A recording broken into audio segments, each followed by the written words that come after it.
오늘 거룩한 주일날 하나님을 만나기 위해서 예배 자리에 나오신 모든 분들에게 주님의 은혜와 평강이 그리고 삶 속에 축복이 넘치시기를 주님의 이름으로 축원합니다. 오늘은 우리 교회 127년 된 창립 기념주일입니다. 주님은 일제의 잔혹한 식민지 통치와 핍박으로부터 우리의 신앙과 교회를 지켜주셨죠. 6.25 한국전쟁의 처참한 민족적인 시련 속에서도 교회를 보호하시고 축복하셔서 복음이 열매 맺게 하시고 또 계속적으로 부흥을 이루어오게 또 오늘까지 이끄셨습니다. 127년 동안 주님의 교회를 위해서 헌신하고 충성했던 많은 목사님들 또 장로님들을 주셨고요, 수많은 성도들 기도와 눈물 어린 헌신을 통해서 우리가 교회의 사명을 감당하도록 주님께서 은혜를 주셔서 오늘까지 왔습니다. 이 모든 일들을 생각하면서 주님께 마음 다해 감사와 찬송을 올려드립니다. 주님이 정말 위대하셨습니다. 오직 주님의 은혜였습니다. 그래서 우리에게는 주님 한 분이면 족합니다. 저를 한번 따라해 보실까요? 주님은 위대하십니다. 오직 주님의 은혜입니다. 주님 한 분이면 족합니다. 아멘이십니까? 저도 아멘입니다. 우리 127년 동안 우리 교회를 이끌어 오신 우리 주님께 우리 모두 뜨겁게 감사의 박수 쳐오겠습니다. 할렐루야. 주님 감사합니다. 주님 감사합니다.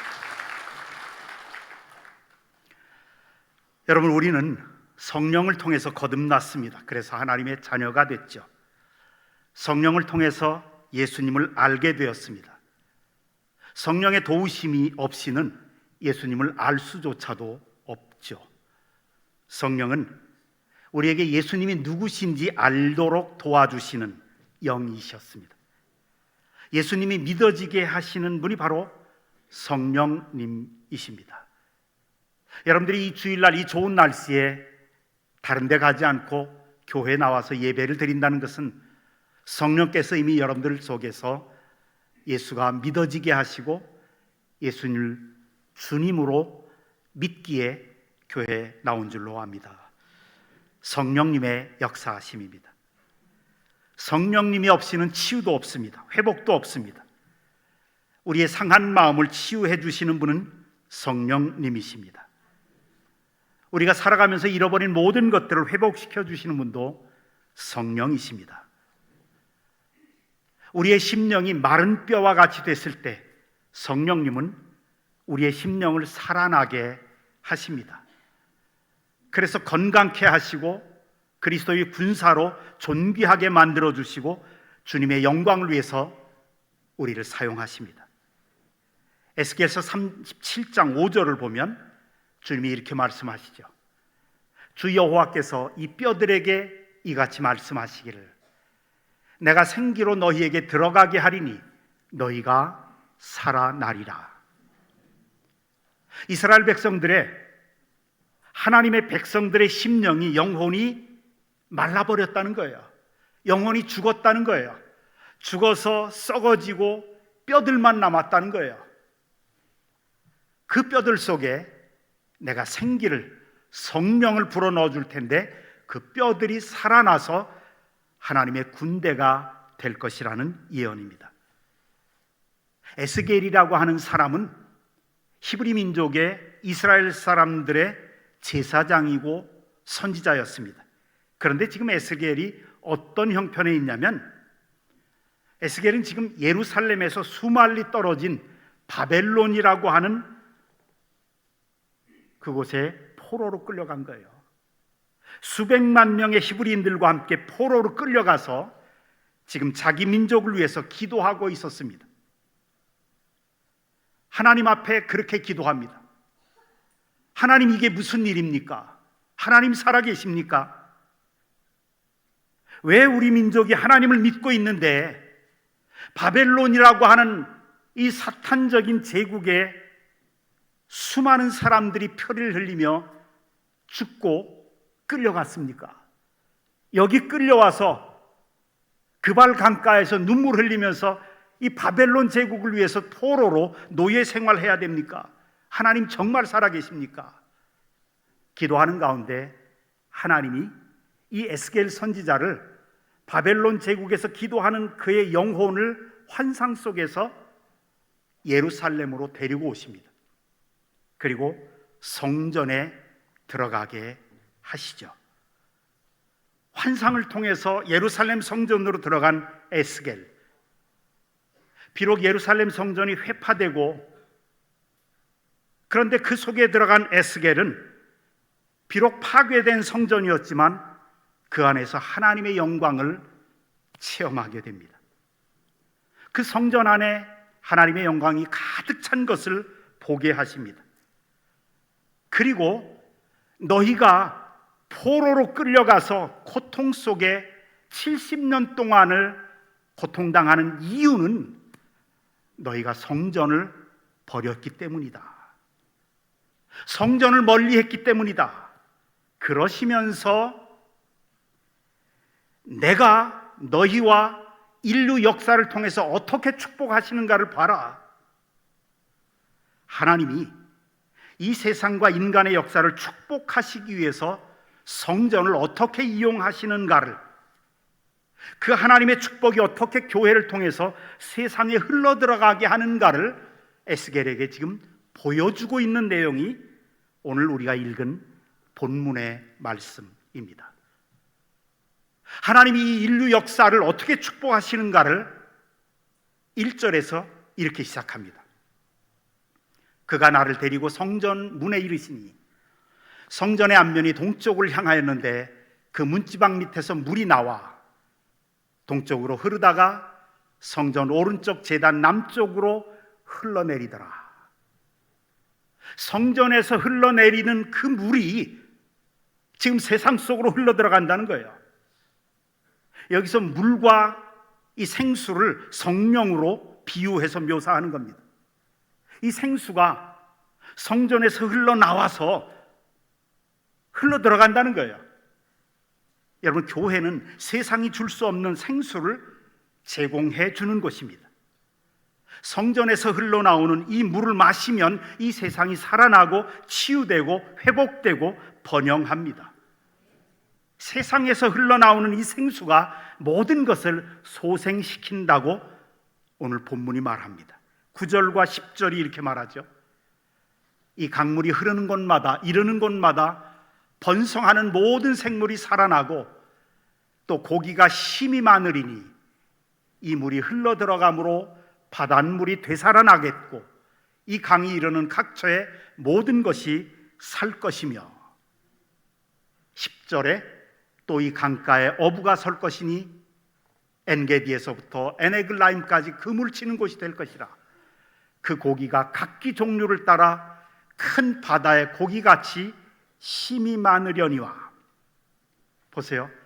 성전에서 흘러나오는 생수가 강을 이룹니다. 그리고 그 강물이 바다에 흘러들어가면 죽었던 바닷물이 소생하게 됩니다. 이 성전에서 흘러나온 물이 가는 곳마다 생물이 번성하며 고기가 힘이 많아집니다. 그리고 생수의 강이 흐르는 곳마다 모든 것이 살아나기 시작합니다. 강 좌우에 각종 먹을 과실나무가 자라고요. 그 열매가 끊어지지 않고 매달마다 새로운 과일이 열매를 맺습니다. 그 나무에서 나오는 잎사귀는 약재료가 되리라. 인간을 치유하는 모습이라는 얘기죠. 12절을 보세요. 강 좌우 가에는, 같이 읽어보십시다. 시작. 강 좌우 가에는 각종 먹을 과실나무가 자라서 그 잎이 시들지 아니하며 열매가 끊어지지 아니하고 달마다 새 열매를 맺으리니 그 물이 성소를 통하여 나옴이라. 그 열매를 먹을 만하고 그 잎사귀는 약 재료가 되리라. 성전에서 흘러나오는 물이 샘물을 이루고 강을 이루어서 흘러가는 곳마다 강가에 열매가 끊어지지 아니하고 새로운 열매가 매달마다 열릴 것이다. 그 열매는 먹을 만할 것이다. 약재료가 될 것이다. 우리 민족의 근대사를 보면 이 말씀이 어떻게 적용되어지고 이루어지고 성취되었는가를 우리는 알 수가 있습니다. 우리가 아는 대로 1884년에 이 영적인 암흑색에 살았던 이 조선 백성 속에 언더우드와 아펜셀라 선교사가 이 땅에 들어와서 복음을 전합니다. 우리 민족 속에 최초의 교회가 세워지면서 제일 먼저 살아난 것이 우리나라의 교육이고 한글이고 우리 민족 조선의 백성들입니다. 5,000년의 역사 속에서 미신과 가난과 질병과 아픔의 민족이 복음이 들어와서 선교사들에 의해서 세워진 그 교회에서 흘러나오는 그 물로 인해서 문맹이 퇴치되고, 그래서 교회 지도자들은 교인들에게 한글을 가르쳤습니다. 성경을 읽게 했습니다. 전국 방방곡곡에 교회가 세워지면서 교회에서는 한글을 가르치고 한글로 설교하고 한글 성경을 함께 읽으면서 농촌에 있는 사람들에게까지 하나님의 말씀을 읽게 했습니다. 그 전까지 우리나라에서 발행되는 거의 대부분의 인쇄물을 보면 전부 한문이었습니다. 한자였습니다. 1400년대에 세종대왕께서 한글을 만드셨지만 많은 유학자들이나 사대부들에 의해서, 양반들에 의해서 한글 반포가 계속 방해받았죠. 한글이 전국에, 전 국민에게 반포된 것은 교회의 힘이었습니다. 농촌에까지 그 당시에 교회에는 권사라고 하는 직책이 있었습니다. 지금의 여자 권사님이 아니고요, 남자들이었습니다. 그분들이 지게에다가 성경 수백 권을 얽어매고 들쳐매고 전국 방방곳곳에 다니면서 성경을 팔았습니다. 그리고 목사님들과 교회 지도자들은 한글 성경, 한글을 가르치고 한글 성경으로 설교하고 한글 성경을 공부하게 했습니다. 또 각 교회마다 소학교를 세워서 우리나라의 문자인 한글을 살렸죠. 기록을 보면 1908년까지 전국에, 그 당시에는 거의 대부분 장로교였으니까 장로교회가 897개 교회가 있었습니다. 그 중에 542개의 교회 안에 소학교를 세웠습니다. 지금의 초등학교죠. 1884년 선교사가 최초로 들어오고 그 다음에 곧바로 서울에는 배재학교, 경신학교, 이화여자대학이 설립되었습니다. 선교사들에 의해서 설립된 이 학교들, 1904년에 미국 선교사 부인들이 이곳 목포에 전라남도 최초의 여성 고등교육을 세우기 위해서, 하기 위해서 정명여학교를 세웠습니다.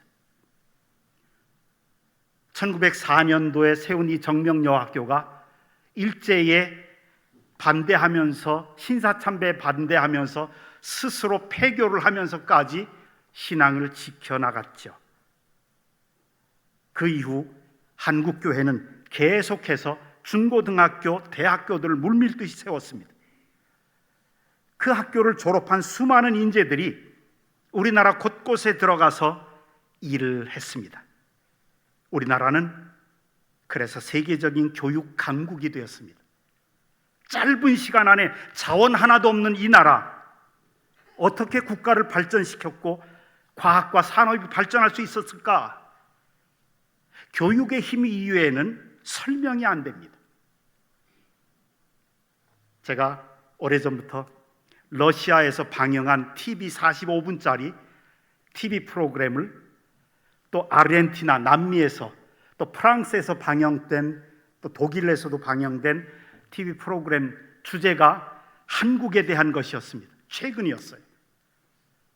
한국이라는 나라가 어떻게 이 짧은 시간 안에 급속도로 산업이 발전하면서 세계가 놀랄 만큼 전 세계 경제 강대국이 12위권에 드는 경제 강국이 되고 과학이 발전하고 오늘날의 민주주의가 그렇게 꽃을 피울 수 있었는가? 근데 그 내용들이 전부 똑같아요. 다 다르게 진행을 했지만 주제는 하나였습니다. 결론은 하나였습니다. 교육의 힘이었습니다. 자원 하나 없는 이 나라에서 과학이 발전하고 문명이 발전하고 산업이 발전한 것은 교육의 힘이었다. 많은 인재들을 배출했다. 그 뒤에 교회가 있었다는 겁니다.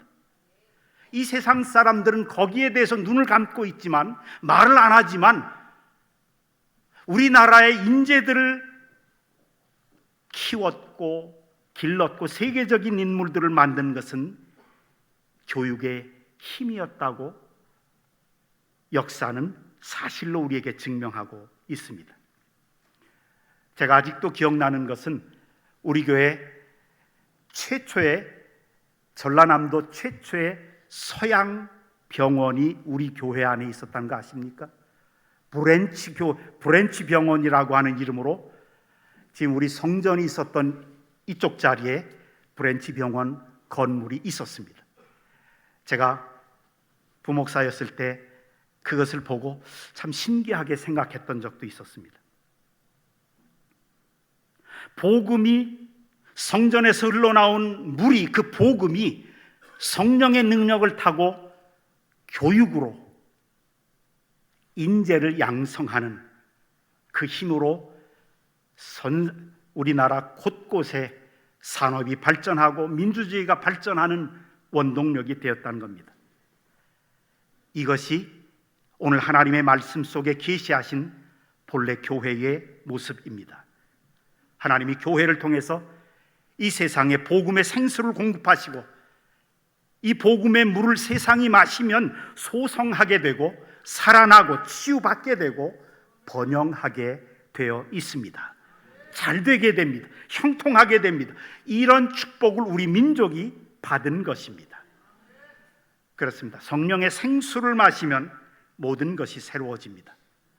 성령의 생수가 임하면 시들어가는 것이 소생되고 병이 치유되고 죽어가는 것도 다시 살아납니다. 교회는 성령의 생수를 마시는 곳입니다. 성령의 생수가 우리 몸과 영혼에 흐르게 해야 합니다. 성령의 생수가 우리 교회와 우리 가정 속에 계속 흐르게 해야 됩니다. 시편 36편 8절에 보면 이렇게 말씀하십니다. 그들이 주의 집에 있는 살찐 것으로 풍족할 것이라. 주께서 주의 복락의 강물을 마시게 하시리라. 주의 집에, 성전에 있는 살찐 것으로 풍족할 것이라. 성전에 있는 살찐 것이 무엇입니까? 말씀의 꼴을 의미합니다. 말씀의 풍성한 꼴을 먹을 때 건강하게 되고 풍성하게 되고, 그래서 예배가 중요하고, 그래서 예배 속에서 선포되는 하나님의 말씀이 중요합니다. 교회의 말씀의 생수가 흐르면 성령의 능력이 함께 따라가게 되어 있습니다. 성령님은 그 말씀을 영감 있게 하고 능력 있게 하고, 그 말씀이 들어가는 곳마다 마음과 육신의 병을 치유하고 파멸해서 건져주시기 때문에 그렇습니다. 시편 107편 20절에 주님이 이렇게 약속하십니다. 그가 그의 말씀을 보내어 그들을 고치시고 위험한 지경에서 건지시는도다. 저는 맨 처음에 이 말씀을 읽을 때 하나님의 말씀을 들으면 우리 심령을 고치고 영혼이 고쳐져서 죄를 용서받고 그래서 거듭나고 하나님의 자녀가 되고 그 정도인 줄 알았습니다. 그런데 아니더라고요. 여기서 끝나는 게 아니었습니다. 이 말씀을 조금 더 깊게 다른 번역본을 보면서 연구해 보니까 그들을 고치시고 영혼과 심령뿐만 아니라 육신도 고치고요, 위험한 지경에서, 파멸해서, 멸망해서 구출해 주시는 것이 하나님의 말씀입니다. 왜요? 말씀과 함께 성령께서 역사하시기 때문에 그렇습니다. 그러기에 사랑하는 성도 여러분, 예배에 전심 전력해서 하나님이 주시는 이 말씀의 생수, 성령의 생수를 받아들이시고 계속 먹으시고, 그래서 죽어가는 심령과 가정을 살리고 병든 자를 치유하고 번성케 하고 성령의 열매를 맺고 풍성한 복을 누리시기를 주님의 이름으로 축원합니다. 그래서 지혜로운 사람은 생수가 흘러나오는 교회를 가까이 하는 사람입니다. 그런데 지금 히브리인들이, 이스라엘 백성들이 하나님을 멀리 떠났거든요. 성전을 멀리 하다 보니까 하나님의 자리를 밀어내고 우상이, 물질이라고 하는 우상이, 돈이라고 하는 우상이, 지위라고 하는 우상이 자리를 잡게 된 거예요. 예루살렘 성전에서 멀어지니까, 그러니까 하나님이 치신 겁니다. 그래서 바벨론 포로로 수백만 명이 끌려갔습니다. 70년 동안을 그발 강가에서, 바벨론 제국의 그 수도에 흐르는 그 그발 강가, 거기서 그들의 채찍에 맞으면서 노예 생활을 했던 겁니다. 성전을 멀리 했을 때 성전도 회파되고 포로로 잡혀간 이스라엘 백성들, 심령은 은혜가 메말라 버린 마른 뼈들이 된 것입니다. 그래서 에스겔 선지자를 영혼을 인도해서 환상 속에 예루살렘에 있는 에스골 골짜기에 널려 있는 뼈들을 보게 하십니다. 너희 백성이 성전을 멀리하고 성전에서 흘러나오는 그 물을, 생수를 멀리했기에 심령이 메말랐다. 영혼이 마른 뼈같이 되었다. 여러분, 그래서 우리 어떤 일이 있어도 하나님의 성전과 멀어져서는 안 됩니다. 왜요? 우리의 영혼과 심령이, 우리의 감성이, 우리의 의지와 우리의 정서가 메말라지고 마른 뼈같이 되고, 그러면 우리 가정 속에서도 대화가 안 됩니다. 남편과 아내가 대화가 막히고 사랑이 메말라지고 부모와 자녀 사이에 점점 거리가 멀어집니다. 현대 사회의 모습이 그렇지 않습니까? 두 사람이 함께 살지만, 부부가 함께 살지만, 한 지붕 밑에서 함께 살지만 여전히 두 가정이에요. 대화가 있습니까? 깊이 서로 이해하고 서로를 받아들이는 대화가 메마릅니다. 성전에서 흘러나오는 그 물이 메마르니까, 물을 막 계속해서 먹지 않으니까 결국 가정이 돌아가고 싶지 않은 곳, 그래서 조금 괜찮은 생각 가진 사람들은 그냥 직장에서 오래오래 워크홀릭이 되죠. 아무렇게나 사는 사람들은 술로 도피하고 여러 가지, 알코올로 도피하고 노름으로 도피하고 마약으로 도피하고, 같이 있기 싫은 거예요. 가정이 실질적으로 깨어진 가정들이 얼마나 많습니까? 그래서 우리는 성전을 늘 가까이 해야 됩니다. 은혜의 생수가 흘러나오는, 그 은혜의 생수가, 복음의 물을 마시면서 우리의 영혼이 살아나게 되고 자녀들과 가정이 다시 살아나야 됩니다. 그래서 이 지상에서 만날 수 있는 최고의 에덴 동산이 우리의 가정이 되어야 됩니다. 교회 나올 때 우리는 하나님의 보좌로부터 흘러나오는 생명수를 마시게 되는 겁니다. 그래서 교회를 가까이 하면 건강하게 됩니다. 풍성하게 됩니다. 은혜를 누리게 됩니다. 성전에서 흘러나오는 물을 계속 마시기 바랍니다. 그러면 어느 날, 어느 순간에 막힌 길이 뚫려지는 것을 경험하게 될 것입니다. 새로운 길과 새로운 기회의 문이 열려지는 기적을 경험하게 될 것입니다. 주님은 우리가 서 있는 곳이 광야든 사막이든 상관없이 이렇게 약속하십니다. 이사야 43장 19절과 20절입니다. 보라, 내가 새 일을 행하리니 이제 나타낼 것이라 너희가 그것을 알지 못하겠느냐. 반드시 내가 광야의 길을, 사막의 강을 내릴 것이다. 장차 들짐승, 승냥이와 타조도 나를 존경할 것은 내가 광야의 물을, 사막의 강들을 내 백성 내가 택한 자에게 마시게 할 것이라.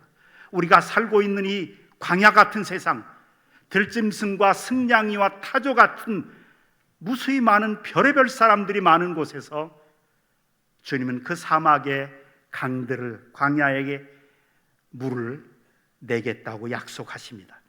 성전에서 흘러나오는 물은 죽은 것을 살립니다. 시들어가는 것을 회복시킵니다. 열매를 맺게 합니다. 그래서 우리 하나님의 백성들을 마시게 하고 먹게 하고, 이것이 생수의 은혜입니다. 우리 교회가 이 땅에 심어진 지 127년, 전라남도 최초의 교회입니다. 그동안 성전에서 흘러나간 강이 많은 사람들을 살렸습니다.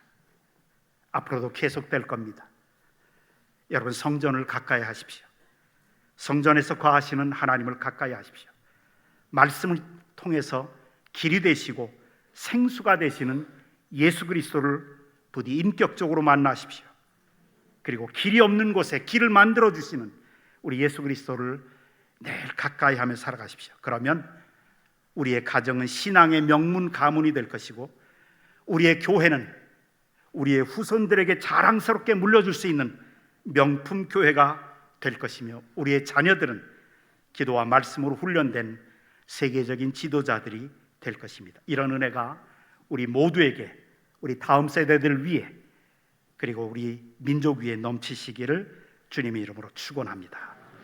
우리 이 시간에 다 같이 일어나셔서 하나님 앞에 기도하시죠.